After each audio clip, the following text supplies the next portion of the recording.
and welcome to Saffic, because a girl kissed a girl and you wrote about it.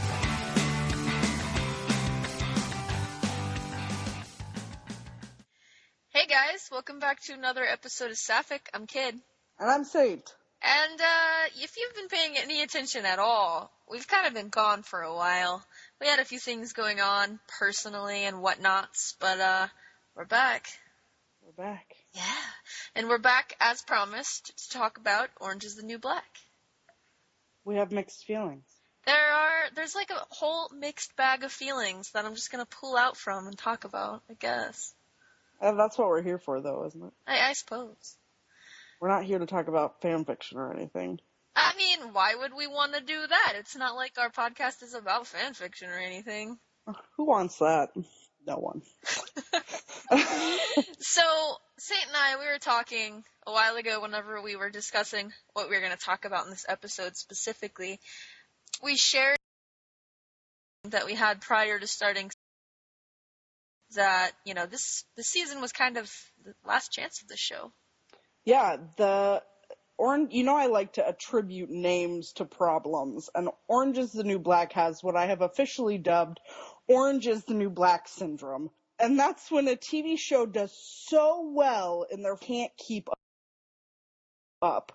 Right, and they made a transition early on from a show about a white girl like coping in prison to more of an ensemble character-driven show.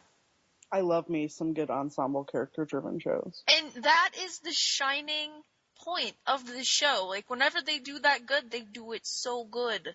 Mm-hmm. But for me personally, going out of season 3, I was just bored and tired, and I fucking hated Piper, and like, I was like, what's the point?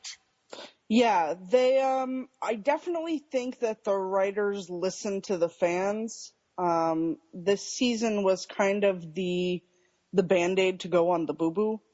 Yeah. Particularly with Piper, who was so annoying by the end of season 3 that we were all just ready for her to go to the garden and die.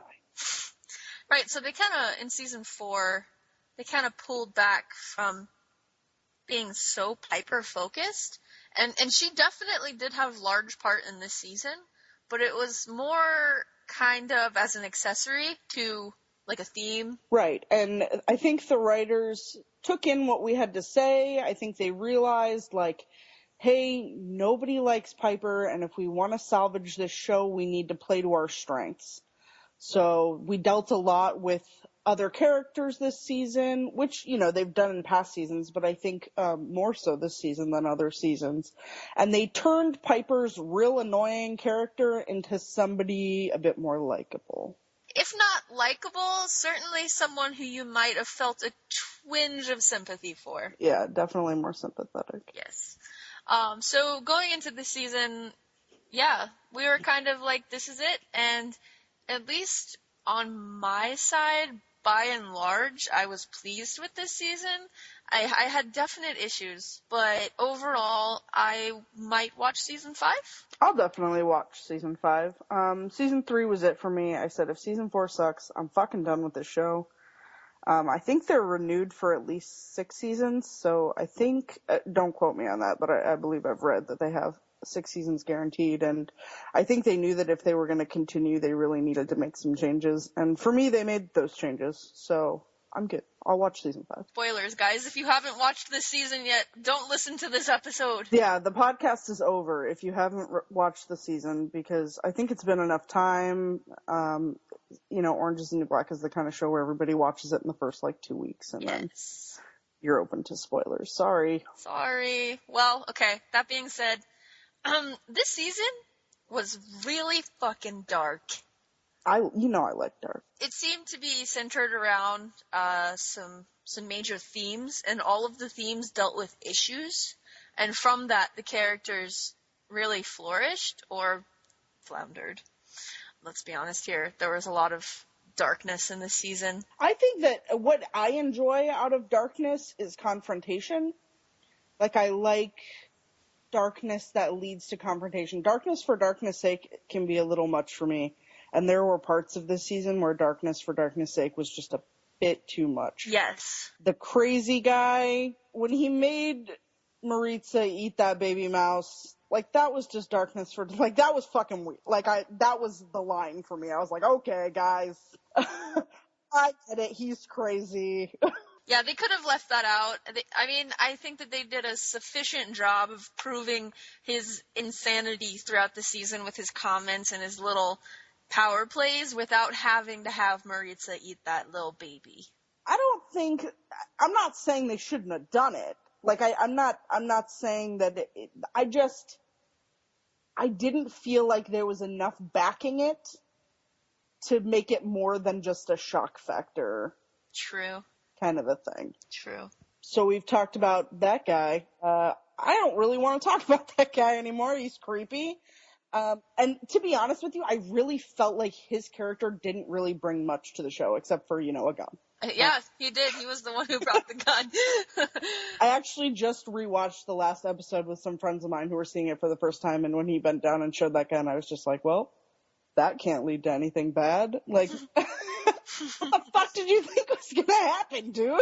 I mean, they showed the gun. They had to use it. Exactly. We just talked about that. Oh, man, the themes in this season, like...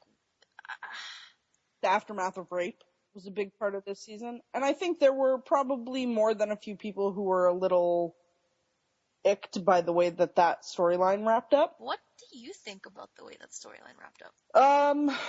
I have a lot of feelings about the way that storyline wrapped up. I think that the choice ultimately needed to be Pensatucky's, whether she was going to forgive him or not. Do I agree that forgiving him was the right choice? I don't know. You can't really say with, who knows? But the fact that she made that decision on her own was the most important thing. That she had the power to make the choice is the most important thing. And whatever that choice may be, as long as she made it for herself, that's what's important. Of course, after she made that decision, he shoved her up against the wall and said, it takes everything in me not to hold you down and fuck you. So, like, do I think it was a wise choice? Probably not. Yeah. But, it was her choice to make, and that's what's important. I'm kind of standing alongside Boo. Like, you fucking rapist, you're a piece of shit. Like, right. You don't deserve forgiveness. Like, that's just me personally, but I understand why she had that decision. It is very much, I think, the sort of, like, society versus the independent victim. Mm-hmm. Like, of course society, as Boo, can stand up and say, fuck you, burn in hell, you're a sack of shit. But it really is like the individual victims, the way that person deals with it is the most important thing, I think. Well said. Orange is the New Black has always dealt with, like the power imbalances that are inherent within the prison structure, but this season really just hammered it home. Oh yeah, they went off the rails, huh? In this season, you see COs abusing their station all over the place, and not just sexually. Like, punishment, standing on the tables, was definitely an overstretch of power. Like, yeah. It's dehumanizing. Absolutely. And they were allowed to do it. These are the kind of things that you see, like, in the Stanford Prison Experiment. You saw these same types of things. And I think it's important to note that the mindset of the COs. I work in security, so I can tell you that there is nothing as frustrating as when somebody refuses to follow the rules just because they're fucking dicks. Like, some people just don't want to follow the rules. Mm-hmm. And it's really difficult to balance wanting to, make sure the rules are followed. That's your job. You have to do that. Make sure everyone is safe. That's also your job. You have to do that. And also smoothing things out. A big part of working in a security type environment is just keeping everybody fucking calm. Mm-hmm. And the sort of whirlwind that stems from those issues can lead to really explosive things. Because there is a power that comes from wearing a badge. There's a feeling like my job is to do this job. And it's not hard for me to understand why when somebody spits in your face, you have a big, not spit in your face, but when somebody flagrantly disobeys you, it is really easy to feel like you need to do something crazy. And obviously those people shouldn't be working in security. Right, and I mean, that's just on, like, the average person side of things, but the new CEOs that we saw this season, most, if not all of them, were combat veterans. Yeah, which is a huge issue that they took on. Mm-hmm. And they were combat veterans that had had a hard time finding employment elsewhere. Which is the big thing. Combat veterans who had no problems finding work elsewhere were not these people. These are people who couldn't find jobs elsewhere, which, is a big thing. You have an influx of people coming back from war. Jobs are already taken. But also you've got people who have PTSD and some psychological issues. And you've got those people also coming back and unable to hold a job. I know a guy who came back from war. He had PTSD, and he has a lot of trouble getting to work every day. And that can lose you your job if you don't have understanding employees and understanding employers. Right. And something that hit me within the show itself was, that one CEO, kind of like the slovenly fellow with the beard and... Oh, yeah. And his wacky fucking, blew off a kid's arms. And yes. yes. That fucking guy. That fucking guy. These are not average veterans. These are extremes that they were portraying this season. Whenever you have, characters like that and you introduce them into the prison structure, it's just a recipe for, it's just inherent conflict. Oh yeah. People who, these are soldiers who came back, soldiers who have been taught that when somebody tells you what to do, you fucking do it. And they're put into a situation where they're not all of them are mentally stable, and you've got issues where people don't respond right away, or people don't want to do what you tell them to do, and, things get out of control. What did they think was going to happen? Well, they thought they were going to save money. Which is another big issue that they started dealing with in season 3, the monetization of the prison industrial complex. Right. Whenever we introduced bunk beds. Yeah. We doubled the capacity of Litchfield without addressing any of the infrastructure issues, so things like tampons became luxury items. And there's an issue whenever tampons and feminine products with a facility full of women becomes an issue. You're going to get cut. Oh, man.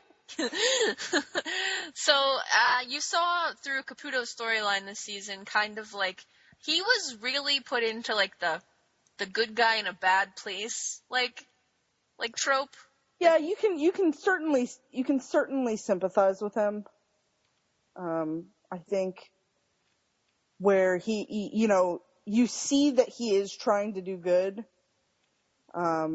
He just really is in a shitty situation. Yeah. Can I just state that I saw far too much of him having sex this season? Yeah. Too much. It was a little overwhelming. One more shot of Caputo ass, I was out. So, Nikki was back this season. That's another thing I think the fans probably banged a little too hard on the cage. Yeah? Bring Nikki back. You think so? I do think so. Huh, well, they got it. She was back. Yeah. And they, as usual, Nikki comes with a barrage. Of heroin. She comes with a sack of heroin and introduces much more conflict into the show. This season, she was clean in the beginning, and then the situation in Shu with Sophia, yes. And then that thing happened with Sophia, and she started using again. She comes back to the prison, and she steals from Red. Yeah. She betrays the family's trust, and this time, older season Red would have, like, violently, like, reacted. Well, I think that she's had enough problems with Nikki, and it very much, Red calls it a family, and it's very much that. Red is the mother, and Nikki is her shithead kid. Like, no matter what, you're still gonna love her. But, god damn it, Nikki. Right, and I think that what it showed was kind of the progression of a mother figure with a child who consistently goes back to these ways. She was tired. Yeah, there's a line, I think it's in the last episode, Nikki is like, aren't you proud of me? And Red says, I am cautiously optimistic. Yeah. Or something like that. This sort of, I'm rooting for you, but come on. We dealt with Nikki. We finally got Sophia back. We did. The nun with the cell phone in the vagina was officially one of the funniest things that's ever happened on the show. Concurred. And what a team rally to save Sophia. Really glad that everybody kind of played their part. It's sort of very slow-moving heist. Yes. It was good to see Caputo do the right thing in the end, but to have Sophia locked up for almost a whole season was draining to the story. I think she brings a lot to the story that was kind of missing this season, and I hope that now that she's back, we'll see more in season 5. For sure, and I mean, they definitely highlighted the cowardice in Caputo's character. Yeah. He couldn't handle that situation head on. He couldn't do what he knew was the right thing. Yeah, it took Mike Birbiglia. It's like, of course, like, how desperate is the situation that you need Mike Birbiglia to fix it? Yeah. Race, as usual, being in a prison has been a theme throughout the series, but man, this season really, we had a race war. So that was my favorite part. When I talk about darkness that leads to conflict, that is exactly what I'm talking about. This really heavily character-driven story and this huge race war was fucking beautiful. I loved it. I ate that shit up. It was my favorite part of the season. Why? Like, explain that a little more. Because I loved the conflict. I loved the way that people interacted with each other and the way that, like, structure kind of formed. I loved watching a group of inmates sort of cohesively bond together in this sort of... I liked watching the realization, like, hey, we have power now. And I liked watching them sort of mold into this unit that became so powerful in such a short amount of time. And I liked the way that they dealt with Piper. Obviously not fucking branding her, but, maybe you kind of deserved that, Piper. Like, I'm just saying, maybe don't start a white power group. And that entire situation really brought to light Piper's absolute selfishness. Yeah. I'm glad that she realized what she was doing in the end, but she let that shit drag on way too long. Oh, baby. Yeah, she did. Oh, man. The concerned, like, group. What was the name of it? But against gangs. Oh, it was ridiculous. There were moments of comedic relief in this season, but, like, without a shadow of a doubt, it was so dark. Also, really hit a lot about mental illness. Yeah, that was another big theme they dealt with this season. They dealt with mental illness from several different angles. You have the effect of a parent's mental illness on a child with Healy's story. Can't give a fuck about that guy anymore. I hate him, but that's so I had zero fucks for him when the season started. I honestly just wanted him to complete the task in the lake, but that's not. I just dipped into negative fucks. Yeah. I mean, Basically. my mail order bride doesn't love me. Well, no shit. You're kind of a dick. I think his character can be interesting. The idea of, like, the way that he handles women mentally and the way that he doesn't understand, and so he puts his own spin on things. Like, I think his character is interesting, but not in any way that is appealing. Right. I certainly think that whenever they were putting characters up on the chopping block this season, they should have considered him a little more heavily. Like, I think if I was an actor, I would enjoy playing his character, but as, like, a viewer, I just want him to just walk into the lake and die. Right, because the shit that he says, like, no human should ever be able to say and still live. Like, Yeah. Oh my gosh. Okay, so you have that side of mental illness with Healy, and with Lolly, you have how mental illness is dealt with within the prison industrial complex to an extreme. Yeah, and Suzanne, too. And Suzanne, yes, Suzanne, same thing. You have people who never should have been in prison in the first place, and that's certainly, like, I think the thing they were trying to hammer home with those characters Right. is we have so many people in this country, and I'm sure other countries too, where this is not where they belong. They never should have been sent to jail in the first place.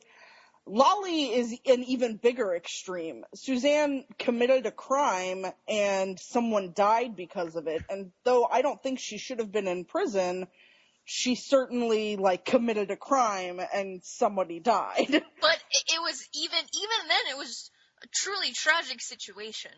Right, and she didn't mean any harm, and it's one of those things, she shouldn't have been in jail. But I don't even think Lolly committed a crime. Right, she didn't. She was peddling her coffee when she didn't have a vendor's license. Like, I think that at that point, jail was the alternative for her. That they were just kind of like, well, put this crazy lady up in jail. Like, yeah, she resisted arrest or something. See that a lot in places where, the homeless don't have anywhere else to go, and it's just like, well, we can make a lot of money off of them if we throw them in jail. ultimately, Lolly took the fall for something that she didn't do. Well, she did it. She hurt him She for killed that sure. man. She hurt him. Oh, yeah, I forgot. Alex finished the job. Lolly just broke his like back or something. That's the main point of the season. God, I'm so smart. No, it's okay. No worries. I can't remember half of these people's names. There's so many characters. There's like too many. Oh, that one who does this, like. Or you mean Red? Yeah.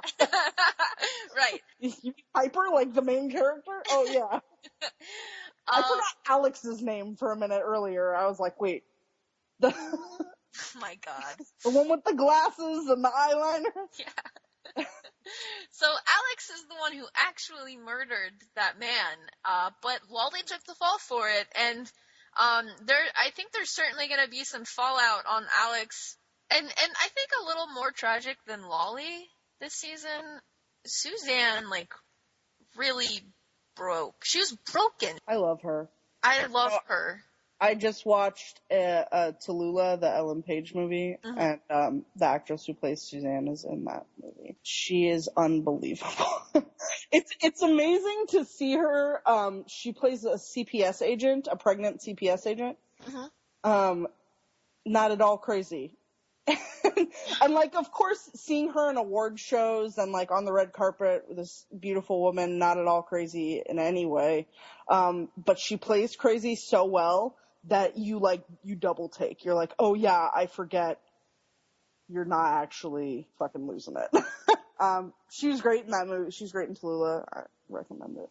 Like we were saying, this season is not short of its tackling of the issues, and along that entire vein, a culmination occurred with the eventual death of our dear Miss Washington. Right. And this is one of those things, like, if you're gonna murder somebody, make it good. Do you think they made it good? No, I mean make the choice good for who fucking murder.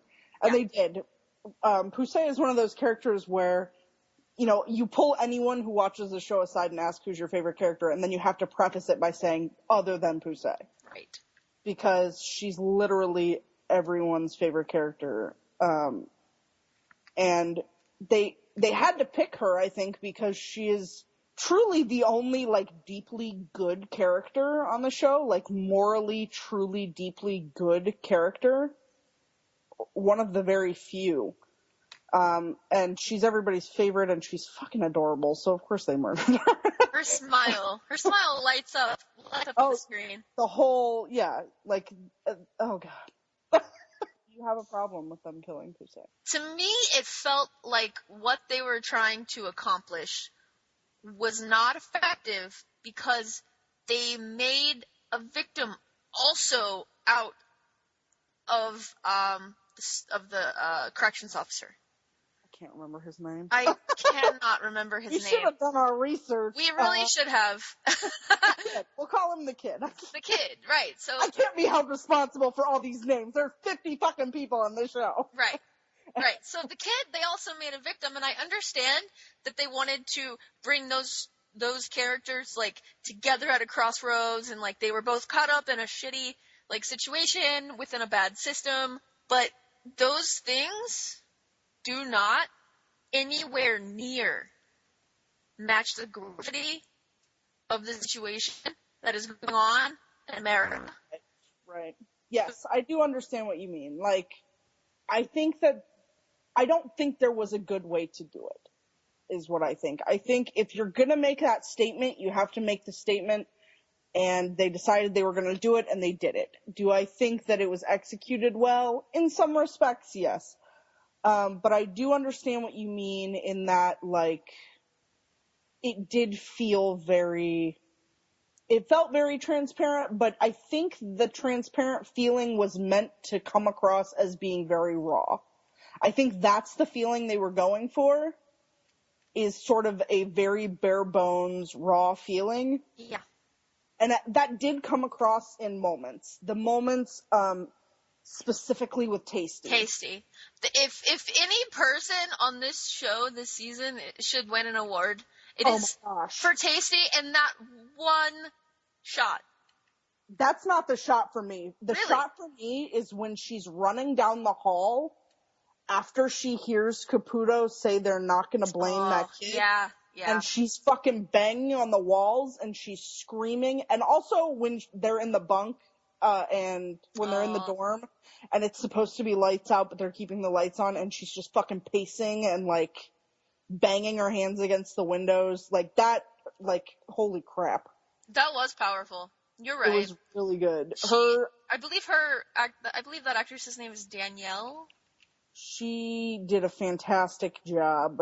She was inspired, truly. Like, certainly actor of the year for the show. Oh, yes. But all of the characters, I think the most interesting thing to me was the way that each of the characters handled the situation. Mm-hmm. And I think that's what I look for in ensemble shows, is the way that different characters react to different things. And seeing, like, Black Cindy and Tasty. You mean Tova? Yeah. And her Jewish storyline. It cracked me the fuck up. I loved that. That was like the best part of season 3 for me, I think. Oh yeah. It was the only redeeming part of season 3. But yeah, seeing different characters react in different ways was really interesting to me. And sort of I think everybody who watches the show can agree, like, they painted that kid, is his name Bailey? Bailey, yes, it was Bailey. They painted his character very sympathetically. It was an accident, but he took another human being's life, and it's one of those things, like, exactly like Suzanne. It is a very unfortunate situation, and I think it's interesting that, like, Suzanne's thrashing around and coming at him is what caused Pusey's death.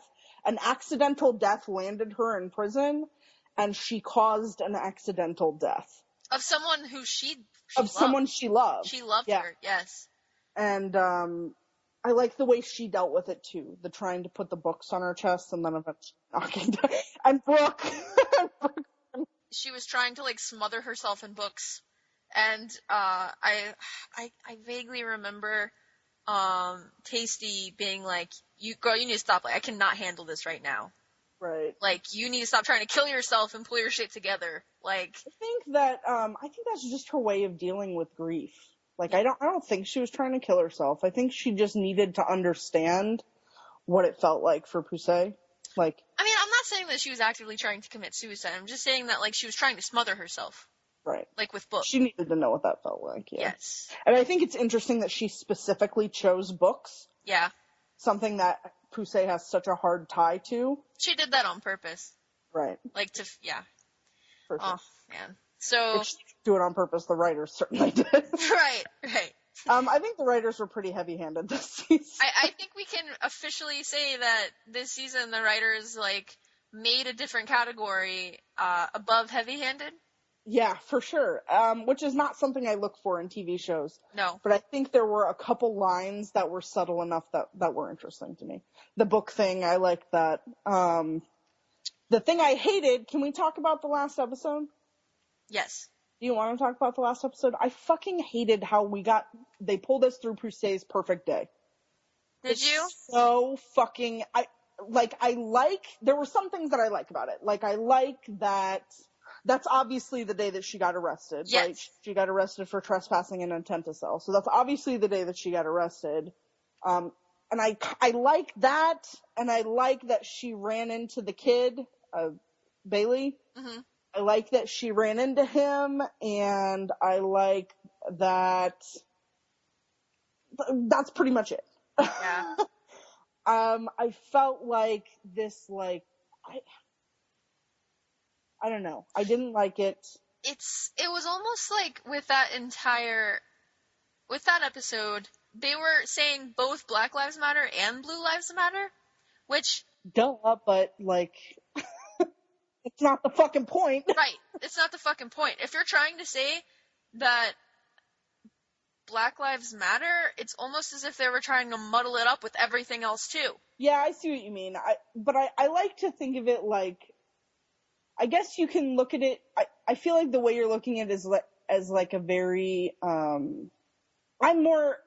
think that I feel it less than you do because I'm looking at it from more of a story point of view, as opposed to you're looking at it as more of like the movement that they meant to, the things that they meant to say. You're definitely right. Yeah, you're looking at it from the elemental, like, story building, like, decisions along the path of making a story that's effective and stuff like that. And I'm just looking at it from why did they say this if they're gonna sully it up? Yes. Like, They did not effectively invoke what they were trying to, in my opinion. Right. I think they effectively evoked it. They just said some other shit, and you're like, why are you saying that too? Maybe. Yeah. They're holding up a giant sign that says Black Lives Matter, and then underneath it they have written Everyone. All Lives Matter. Yeah. They're like, just cover that part up, and I will listen to you. Yeah. I get what you mean. I do. I think from a story point of view, like, I get why they did it. It makes sense. And I feel like it made it more interesting. Had it been a malicious CO, it wouldn't have had the same impact. You would have just been angry.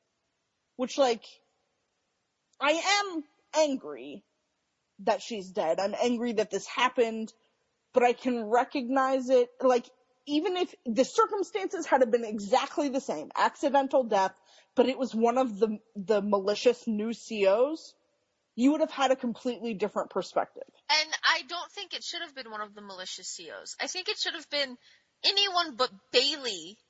I think if they had picked anyone but Bailey, the story wouldn't have worked. Name another CO that they could have put on top of her and changed the story for the better. I mean, there were COs that were less evil and not like good guy. Like that. Yeah, he is sort of like the good guy white boy. He's the good guy, and like by having him do it, like you're bound to try to be evoking like overt sympathy for the fact that this kid was caught in the crossfires. Yes, I agree with you. I do think that is bringing down the statement they're trying to make, but I think it's bringing up the story. It brings up the story, but it brings down the statement. I agree with you there. Because if it had been anyone else, the story wouldn't have been as thought-provoking and as interesting, but if it had been anyone else, you wouldn't have felt the sympathy for him, and it would have been easy to just set it aside as like a thing that they did to help the movement. And that is an interesting point to think about. And it does sully it, because he is a good guy, and when you're out there screaming, you don't want to think about the good guy. Right. Anyway, we promise we don't intend to bash this show. No, I liked the season. I did too. I thought it was good. Like, I definitely enjoyed watching it. Yeah. For all of its everything. The stuff that was fun. I liked the racial, or not the racial tension, the religious tension. Oh, so funny. Between the new Muslim girl and newly Jewish. Oh my god. So good. So funny. She's like, you ain't Jewish? And she's like, you ain't from, I don't know, some, oh yeah, we're good particularly Muslim, like, city. You ain't from that place. I was just like, oh my god. So good. So good. This was a good season. I don't know if it is as good as season 1, but as I've mentioned with Orange is the New Black syndrome, I don't think they will ever get as good as season 1 was. Nope. But this is certainly the best one since. Season 2 was not that great. Season 3 sucked so hard. So bad. There was something that we both loved. A huge comedic point of interest. The one Latina lady, who was taking care of the old lady in the flashbacks. I forget her name. Well, oh my god, Blanca. Blanca, yes. Blanca. Her backstory. There is nothing as good as her staring at that fucking old bitch. So good. Well, she rode that dick so hard. So good. I loved it. And then that bitch listened up. So fucking funny. When I said the nun with the cell phone and the vagina was the funniest thing, that was false. That was the funniest thing, was her riding that D, looking over at that old lady. It was completely unexpected. I think that's what made it so damn funny. It was so good. Oh, man. And then, like, the day after, where she's like, this is what you're gonna wear today? And, like, she's like, yes, ma'am. I'll listen to you. Don't fuck that guy in front of me again, please. So good. She got fucked into her place. Oh, man, she did. So funny. The backstories were great this season. I liked Maria's. I liked Maria's. I liked Maritza's with the car. Yes, so funny. Stealing the car. And that's something that we mentioned when we were doing our pre-recording talk, where we talked about an interesting tip for fanfiction writers. Watch that scene. The scene where she's in the car with, oh yes, quote unquote, her husband and the car dealership guy. So the back and forth is fantastic. Go ahead, talk about it. I especially love dialogue that has double meanings all over the place. Yeah. All over the place, and you, as the reader, are the only one privy to the true situation. Yeah. And everyone else in it is fooled. And I love it, because it's such a delicate interplay. Yeah, and it takes a lot of talent to write something that, and it was a long scene, too. Absolutely. And it definitely is in scenes like that in which the writers of the show really flourish. Like, they are really good at that. They are incredibly talented at character-driven story and scenes. I love the perspectives that they write in their characters. Yeah. And that scene was just so talentedly crafted. Mm-hmm. Yeah, it was a really well written scene.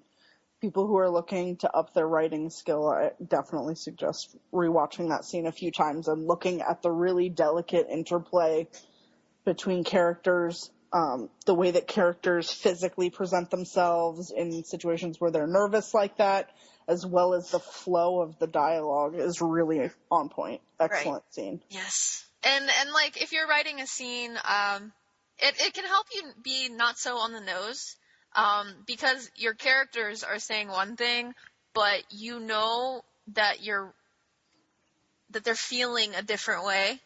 Yeah. Or I'm always a fan of scenes where characters say one thing and mean something else. Yes. Like, that's interesting to me, interesting writing and interesting reading. But when it's funny, yes. that makes it even better. It does. It truly does. And at some point, I think, side note, maybe we should do an episode about dialogue, in the sense of, exactly what we were just talking about, because that is kind of a delicate act to pull off. Yeah, I'm done with that. Cool. Let's talk about... I want to talk about one more thing with heavy-handedness, and then we can move on to the Vossman. Cool. All right. Vossman is something we need to talk about on account of we're lesbians. We talked about how heavy-handed the writers were this season, and this is the thing I want to talk about. My girlfriend Kirsty, she knew that somebody was going to die, but she didn't know who it was. And I said to her, you will know who it's going to be just watching the show. And she knew immediately who it was because Pusey didn't have a storyline this season. She did not. She was happy. She had the little thing with Judy King and the issue with Brooke not realizing, or, rudely assuming that she had a bad childhood because she's black. And that was really her only conflict this season. She was happy the whole time. You saw her cuddling and kissing on Brooke. I just thought of something else that's interesting. The sort of whitewashing of Brooke by Pusey, I think, was very interesting. Brooke's Brooke's not white, but Pusey repeatedly called her white girlfriend. There's some Asian erasure going. But the idea that if you're going to do something to a character, try and give them something to do other than, like, specifically if you're going to murder somebody, having them happy for 13 episodes before you off them. So obvious. But dead giveaway, yeah. Mm-hmm. They were really heavy-handed. And I don't particularly enjoy that in my stories, I don't think. Yeah. But So and Pusey were very cute. They were so adorable. Like, definitely they were the couple of the season. Right. I did enjoy it. They were really cute. Yeah, Vossman were sort of building back towards it. Nikki and Morello were sort of falling apart. Oh, man. You had Pusey and So in the middle. Nikki got a little rapey this season. Nikki got a little rapey. She made me a little uncomfortable. Yeah. I've heard from people who watched it that said they didn't think it was really that bad. I felt like it was kind of bad. I felt like it was kind of bad, too. Morello told her no, like, a lot. She did. And she didn't stop. And it's like, I get that Nikki's maybe, like, used to Morello saying no, but eventually caving, but, like, that's not cool, man. Like, yeah, saying no and then eventually caving doesn't mean yes. No, it doesn't mean yes. It means just stop asking, fine. Yes, exactly. As somebody who has spent a lot of their life saying no until just giving in, I can tell you it does not mean yes. It does not mean yes. And Morello Morello wanted to stay true to her husband, I think, and the psychosis that she was experiencing is aside from the fact. Right. But she said no. And Nikki pushed a little bit. And Nikki just, she pushed a little bit.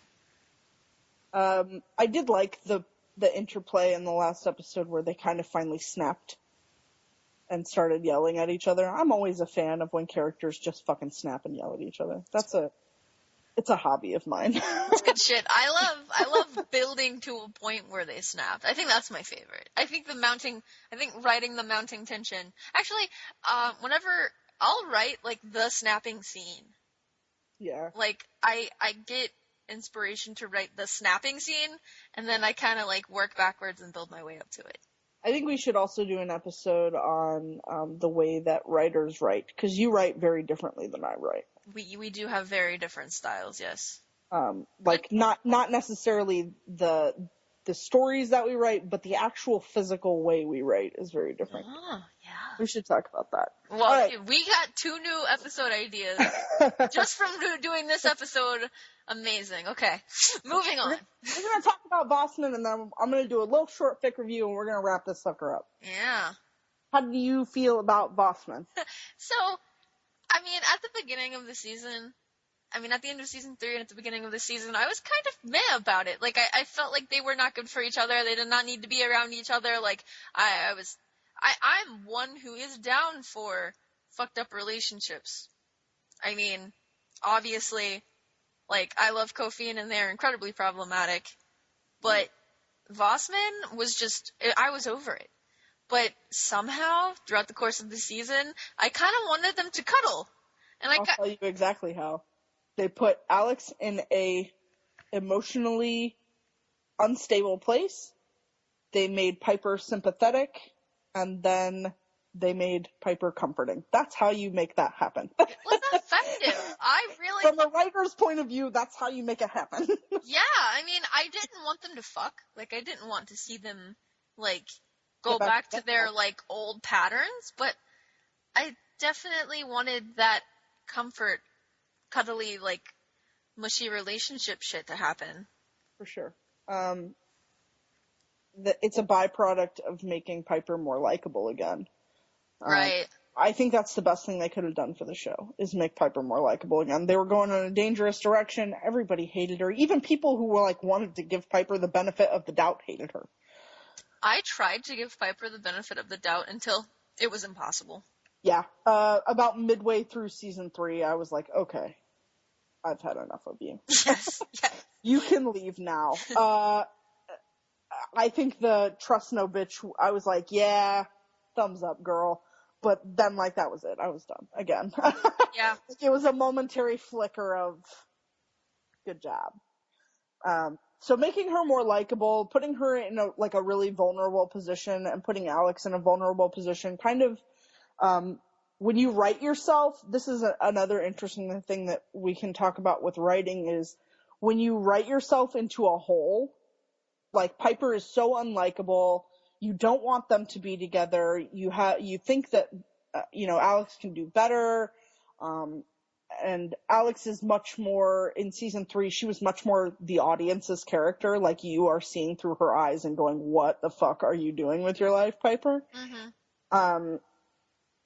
That when you kind of back yourself into a corner when you're writing, you dig yourself into a hole, and you need to figure out the best way to get out of that and get back to where you want to be when you've written the train kind of off the tracks and you need to sort of move it back into place. I think they did a good job with that. I think they found a few footholds and they managed to dig themselves out of this hole, the Bossman hole. By the end of the season, I was shipping it again. Yeah. For sure. No doubt. I was too. And I'm certain that we're gonna see more next season, and I hope they're not going to immediately douse it in turmoil again, because they could use a few episodes of easy sailing. Just a little bit, just give me a smidge. Just a smidge. Yeah. We can use a little bit of, I hope next season they make some things a little more lighthearted.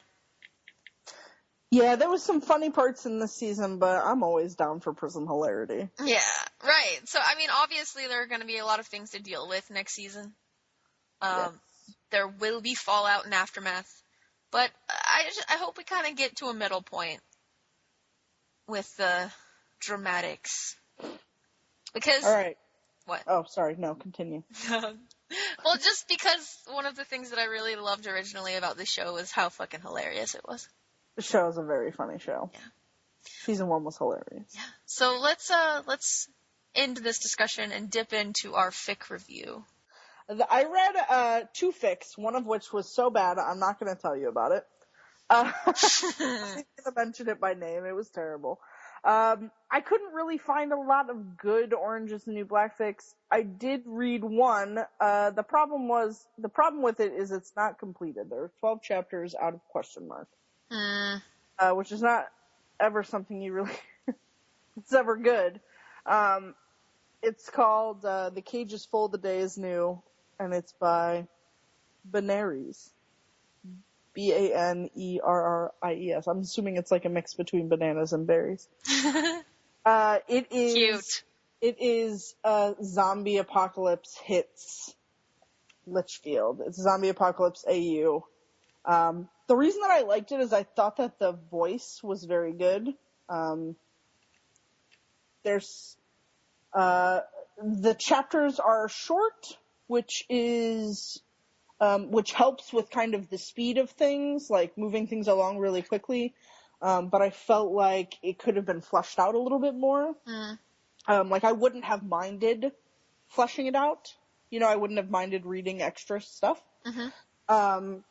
But the voice was really good. I felt like the writer really had the characters' voices down. The characterization was interesting and good. I liked it. Sounds like someone should really finish that. Sounds like they should. Cage of Full Day is New by Benaries. Poke. All right. Awesome. Well, thanks for giving that a read. Yep. Thanks for not reading one. You could. I tried. It was just terrible, and I couldn't continue. I have this thing where I can only read fan fiction. Like, I can only invest myself in fan fiction from a few fandoms that I really love. Yeah, I know what you mean. So if the fandom is not my thing, I have a hard time getting into the voice of the fandom. Yeah, no, I completely 100%. I really struggled even to read this really simple, really easy fanfiction. But you did it! But I did it! Alright, well I think that about wraps it up for this week. It does. Next week we will be on time again, and we will be doing I Ship It, the Soccer Cop edition. The episode I have been looking forward to for 10 episodes. And if I'm not mistaken, we're gonna have a special guest. We are going to have a special guest, my girlfriend Kirsty, who is also an avid Soccer Cop shipper and an avid Soccer Cop Tumblr, will be here. Yeah, she's super knowledgeable about Orphan Black and Soccer Cop, and I am interested in learning a few things about the ship because I'm not as versed. I will tell you anything you want to know. What do you want? Baby, we'll get there. We'll get there. We'll talk about that next week. We shall. Well, between now and then, I hope you all have a good one. Yes. I hope you missed us. We're back. Yes, we're back. For now. Hello. For now. Until we're not. We're back until we're not. Yeah. Bye, guys. Bye.